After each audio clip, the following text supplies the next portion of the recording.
গোপালগঞ্জের অবস্থাটা কেমন এবং কি করা হবে সেটি পিনাকি ভট্টাচার্য যেখান থেকে যে বার্তাটি ছুড়ে দিয়েছেন সেটি কিন্তু ভয়ঙ্কর। তাদের বিচ্ছিন্ন করে ফেলা হবে, জ্বালানি বন্ধ করে দেওয়া হবে, খাদ্য সরবরাহ বন্ধ করে দেওয়া হবে। সরকার কেন তাদের পরামর্শ অনুযায়ী বারবার চলছে বা প্রতিটি কথা তারা সরকার রাখছে এবং বাংলাদেশে বিপদের মুখে নিয়ে যাচ্ছে? নতুন করে হুমকি এসেছে বিশেষ জায়গা থেকে গোপালগঞ্জবাসীকে সম্পূর্ণভাবে অবরুদ্ধ করে ফেলার, সেখানকার সব ধরনের সাপ্লাই চেন বন্ধ করে দেওয়ার, ইলেকট্রিসিটি, গ্যাস, বিদ্যুৎ, খাদ্য সরবরাহ বন্ধ করে ফেলার। আসলে কোন দিকে যাচ্ছি আমরা, এ বিষয়ে আলোচনার জন্য আমাদের সঙ্গে আজকে যুক্ত রয়েছেন রংপুর বেগম রোকেয়া বিশ্ববিদ্যালয়ের সাবেক উপাচার্য, জানিপপের চেয়ারম্যান, লেফটেন্যান্ট কর্নেল অধ্যাপক ডক্টর নাজমুল আহসান কলিমুল্লাহ। বার্তাটি ছুড়ে দিয়েছেন সেটি কিন্তু ভয়ঙ্কর।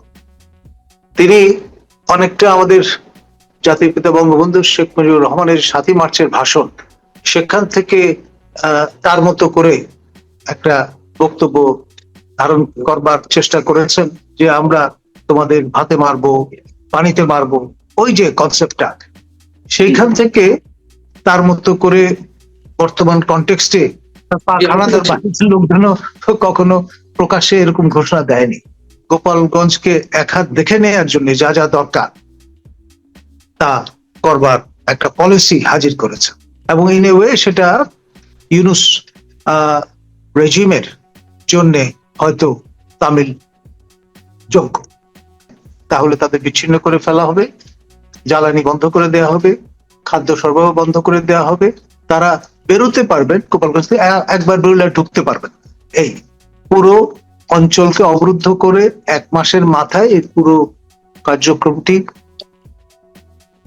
পরিচালিত হবার পরে আপনার দলে বলে লোকজন গিয়ে, তার অনুসারীরা গিয়ে গোপালগঞ্জ জয় করবে। অর্থাৎ ইঙ্গিতটা হচ্ছে আমাদের জাতির পিতা বঙ্গবন্ধু শেখ মুজিবুর রহমানের সমাধিসৌধ যেটি আছে সেটি আপনার, এবং সেই সঙ্গে আপনার কিভাবে একটি এলাকা ডিফাইন্ড থাকে সেটা দেখে নেওয়ার হুমকি তিনি দিয়েছেন এবং যেই পথ নির্দেশ করেছেন সেইটি কিন্তু যথেষ্ট চিন্তা ভাবনা করেই তিনি করেছেন এবং তার অনুসারী যারা আছেন বর্তমান বাংলাদেশে শাসন ক্ষমতায়, তারা তার অঙ্গুলি হেলনে ওঠেন বসেন, সেটি তো আমরা জানি। ফলে এটা একটা রিয়েল থ্রেট, এটাকে আন্ডার এস্টিমেট করার কোনো কারণ আছে বলে আমি মনে করি। আন্তর্জাতিক সম্প্রদায়ের কাছে বিষয় তুলে ধরতে হবে এই কারণে যে তিনি নিজে আন্তর্জাতিক সম্প্রদায়ের আশ্রয়ে আছেন এবং সেখানে কিন্তু তার প্ররোচনায় যে ৩২ নম্বরের ঐতিহাসিক মিউজিয়াম যেটি ধ্বংসপ্রাপ্ত হয়েছে, সেই প্রেমিসেসের পাশেই প্রতিবেশী হিসেবে যিনি বাস করতেন, জলের গানের দলনায়ক, তিনি কিন্তু এক কাপড়ে প্রাণ ভয়ে তার বাড়ি যখন পুড়ে গেল সেখান থেকে বেরিয়ে তিনি শেষ পর্যন্ত ফরাসি দূতাবাসের সহযোগিতায় প্যারিসে গিয়ে উপনীত হয়েছেন। আওয়ামী লীগকে ফ্যাসিস্ট, রেসিস্ট হিসেবে উল্লেখ করে, হতে পারে কারো কারো দৃষ্টিতে আওয়ামী লীগ ফ্যাসিস্ট, রেসিস্ট, তো তাদের প্রতি আনুগত্য ত্যাগ করে যদি মেইন স্ট্রিমে ঢোকা না হয় তাহলে গোপালগঞ্জবাসীকে অবরুদ্ধ করে ফেলা হবে। ইলেকট্রিসিটি, গ্যাস, বিদ্যুৎ, জ্বালানি এগুলো সরবরাহ বন্ধ করে দেওয়া হবে, পুরোপুরি সাপ্লাই চেন বন্ধ করে দেওয়া হবে, অর্থাৎ সেখানে খাদ্য সরবরাহ বন্ধ করে দেওয়া হবে এবং এর জন্য পুলিশ সেনাবাহিনী লাগবে না। ডক্টর মোহাম্মদ ইউনূস সরকারের প্রতি তিনি আহ্বান জানাচ্ছেন, ডক্টর মোহাম্মদ ইউনূস সরকার ইচ্ছা করলে এটা পারেন। এখন আপনি বলেছেন যে এই থ্রেটটি রিয়েল, আপনার সঙ্গে আমি অন্তত একমত। তার কারণ যখন ৩২ নম্বর ভাঙচুরের ঘোষণা দেওয়া হয়, ধুলার সঙ্গে মিশিয়ে দেওয়ার ঘোষণা দেওয়া হয়, আমরা বিশ্বাস করতে পারছিলাম যে এটা সম্ভব, কিন্তু আমরা দেখেছি এটা সম্ভব। এখন অনেকেই মনে করছেন যে গোপালগঞ্জবাসীকে উদ্দেশ্য করে যে থ্রেটটা এসেছে পিনাকি ভট্টাচার্যের পক্ষ থেকে সেটি হয়তো হুমকিটা তো রিয়েল, কিন্তু বাস্তবায়ন কতটা সম্ভব আপনার কাছে কি মনে হয়? সেই বঙ্গবন্ধুর ৩২ নম্বর গুড়িয়ে দেওয়ার পর থেকে কি এটি অসম্ভব কিছু, বা আপনি কি মনে করেন? ডেফিনেটলি না। দেখুন, দুবার হামলা হয়েছে আপনার ৩২ নম্বরের সেই জাদুঘরের নিরিখে। প্রথমে সেই জাদুঘরকে মধ্যমণি ধরে আশপাশের সকল বসতবাটি কিন্তু পুড়িয়ে দেওয়া হয়েছে।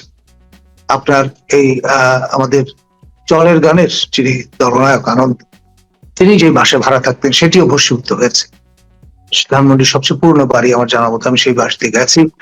ফ্রান্সের প্রেসিডেন্ট নিজে সেই বাড়িতে পদার্পণ করেছিলেন। তো বুঝতেই পারছেন যে বিষয়টা আনরিয়াল নয়, রিয়াল। এবং তার ধারাবাহিকতায় পরবর্তীতে ঘোষণা দিয়ে পিনাকির নেতৃত্বে, গাইডেন্সে, মেন্টরিং এ আপনার এই বুলডোজার এসে 2 দিন ধরে একবার ডিসমেন্টাল করে ফেলেছে। এমনকি বাড়ির নিচে যে বেসমেন্ট আছে, ভিত্তি আছে, তাও কিন্তু খুঁড়ে বের করে ফেলা হয়েছে। সুতরাং এটা, এই যে হুমকি, সেটি বাস্তবায়নযোগ্য এবং রিয়েল, এতে কোনো সন্দেহ নেই। ইতিমধ্যে সেটি স্বপ্রমাণিত হয়েছে।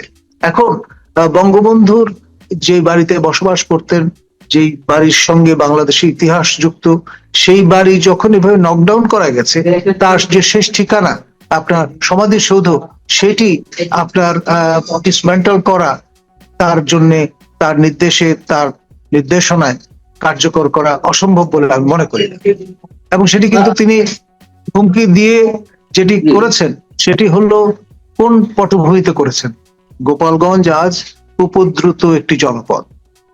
আপনার সেখানে যেই পদযাত্রা করা হয়েছে সারা দেশে, নবগঠিত এই রাজনৈতিক দলটি কেন্দ্রীয় নেতৃবৃন্দ, তারা সেখানে আপনার রিনেম করে এটিকে মার্চ টু গোপালগঞ্জ নাম দিয়ে বাঘের বেশে সেখানে হাজির হয়েছেন।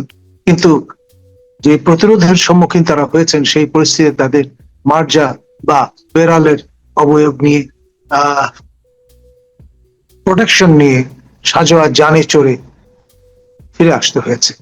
এটি হয়তো তাদের জন্য রাজনৈতিক ভাবে আমি মনে করি না খুব একটা ভালো সংবাদ, কিন্তু তার ধারাবাহিকতা খেয়াল করে দেখেন। প্যারিস থেকে সীমান্তের ওপারে বসে বাংলাদেশকে অস্থিতিশীল করার একটা ভয়ঙ্কর ষড়যন্ত্র নিয়ে কেউ কেউ নেমেছেন প্যারিস থেকে, আমেরিকা থেকে। এখন যারা তাদের অনুসারী, আমরা তো এদেশেই মানুষ, গোপালগঞ্জ এই ভূখণ্ডের অংশ, আমরা যারা বিভিন্ন জায়গায় রয়েছি তারা সবাই এই দেশেরই অংশ। যারা তাদের অনুসারী, তারা কেন বুঝতে পারছে না যে 5 আগস্ট একটা অভ্যুত্থান হয়েছে, ঠিক আছে, শেখ হাসিনা সরকারের পতন হয়েছে, একটা নতুন গণতান্ত্রিক সরকার আসবে, সেটির সুযোগ থাকা সত্ত্বেও পুরো বাংলাদেশকে নিয়ে এরকম ভয়ঙ্কর খেলা খেলছে, এটি কেন এখনো তাদের যারা অনুসারী তাদের মাথাতে ঢুকছে না? আপনার যে প্রস্তুতি নিয়ে তারা এই কর্মকাণ্ডে অংশগ্রহণ করেছেন, তা কিন্তু দীর্ঘ প্রস্তুতির ফল, মেটিকুলাসলি ডিজাইন, সেটি তাদেরই কণ্ঠে আমরা শুনেছি। এবং আপনার মাস্টার মাইন্ড বলে একজনকে খেতাব দেওয়া হয়েছে আন্তর্জাতিক পরিসরে, দরবারে ক্লিন্টন মহোদয় যেটি আয়োজন করেছে। সুতরাং যিনি সরকার প্রধান, নোবেল লরেট, তিনি যখন ফ্রম হিজ হর্সেস মাউথ আমরা শুনি, তখন তো অবিশ্বাস করার কিছু থাকে না, আপনাকে ক্রেডেন্স দিতেই হবে। প্রফেসর ডক্টর ইউনূস, আমাদের নোবেল লরেট, তিনি নব উদ্দীপনা এক দশক আগে হবে আপনার, তিনি তার স্বপ্নের রাজনৈতিক দল এর প্রক্ষেপণটা তুলে ধরেছিলেন বিদ্যুৎ সমাজের সামনে। তারপর তার সহোদর প্রয়াত মোহাম্মদ জাহাঙ্গীরের হলমার্কসের অফিসে মগবাজারে একটি আপনার বাক্স খোলা হয়েছে, যেখানে ফিডব্যাক আসবে, কে কি মনে করছেন, কে কি পরামর্শ দিচ্ছেন। যখন সেখানে হিউম্যান এক্সট্রিকা সমৃদ্ধ আপনার খাম ঢোকা শুরু করলো, তখন বুঝে গেলেন যে মানুষের আপনার মনোভাবটা কি, কোন অবস্থায় তারা এটাতে সাড়া দিচ্ছেন না পজিটিভলি। তো ফলে ঘোষণা দিয়ে তিনি অ্যাবান্ডন করলেন তার এই কার্যক্রম, কিন্তু মনে মনে ঠিকই রেখে দিলেন এবং তারই সফল বাস্তবায়ন শুরু করলেন। এই সরকার গঠন করার পরে তার যারা এমপ্লয়ার বলে পরিচিতি অর্জন করেছেন, সেই তরুণ তুর্কি নেতৃবৃন্দ, তাদেরকে উৎসাহিত করলেন এবং তার উৎসাহ এবং দোয়া নিয়ে তারা কিন্তু আপনার এই নবগঠিত রাজনৈতিক দল যাত্রা শুরু করেন। এবং এই দলের কার্যক্রম যতক্ষণ পর্যন্ত সংহত না হচ্ছে, ততক্ষণ পর্যন্ত তিনি অ্যাপিলও করেছেন যাতে তাদের সময় দেওয়া হয়। সে কারণেই কিন্তু জুনের এই ফ্রেমওয়ার্কে নিয়ে যাওয়া হয়েছিল নির্বাচনের তারিখ বা সময়। এখন বিষয় যেটি, সেটি হচ্ছে যে গোপালগঞ্জ নিয়ে যে ঝামেলা শুরু হয়েছে, এবং যে রাফ রিসেপশন আপনি তার এই তরুণ তুর্কিরা লাভ করছেন চকরিয়াতে, এবং সম্প্রতি শুনলাম যে সার্জিস আলমকে অবাঞ্ছিত ঘোষণা করা হয়েছে বান্দরবানে। তো ফলে এই যে ফিডব্যাক সেটি তাদের জন্য সুখপ্রদ নয়, ফলে তাদের জন্য হয়তো আরো সময় লাগবে, এবং সেই সময়ের প্রয়োজনে হয়তো নির্বাচন শেষ অব্দি এমন একটা চিমেরা বা যেটাকে বলে মরুভূমিতে মরুবিভ্রমের মতো পড়বে, তাতে হয়তো দেখা যাবে যে সেই শেখ হাসিনার যে মেয়াদটি অবশিষ্ট ছিল সেই মেয়াদে শেষে হয়তো একটি গণভোট বা সে ধরনের কোন একটা কার্যক্রম পরিচালনা করে সময় হয়তো আরো বাড়িয়ে নেবেন। কারণ এই টডলার দলটিকে তো পূর্ণ যৌবনে নিয়ে আসার জন্য সময় লাগবে, তাই না? পিনাকি ভট্টাচার্যের মতন মানুষদের অনুসারী তারা যে প্রচন্ড বিভ্রমের মধ্যে রয়েছে, একটা মরিচিকার পেছনে ছুটছে এবং দেশের ভয়ঙ্কর ক্ষতি হয়ে যাচ্ছে, তারা চোখের সামনে দেখছে, তারপরেও তারা সচেতন হচ্ছে না। অথবা আমি যদি খুব নির্দিষ্টভাবে এনসিপির কথা বলি, এনসিপির এই যে ছেলেরা, এই যে মেয়েরা যারা নেতৃত্ব রয়েছে বা অনুসারী, তারা কেন বিভ্রান্ত হচ্ছে? তাদের চোখে তো মানুষ স্বপ্ন দেখেছিল, এই দেশে মানুষ স্বপ্ন দেখেছিল। তো বর্ডারের ওপাশ থেকে তার নিজের এজেন্ডা, সুপ্ত এজেন্ডা বাস্তবায়নের জন্য একটা বিশেষ একটি জনগোষ্ঠীকে হিপনোটাইজ করে রেখেছে, আর হ্যামিলন আর বাসিয়ালার সুরের মতো সেই সুরের দিকে সবাই ছুটছে। আর দেশের যে একটা ভয়ঙ্কর বিপদ, একটা বিভক্তি, ভয়ঙ্কর একটা ডিস্ট্রয় বয়ে নিয়ে আসছে, এটি কেন তারা বুঝতে পারছে না?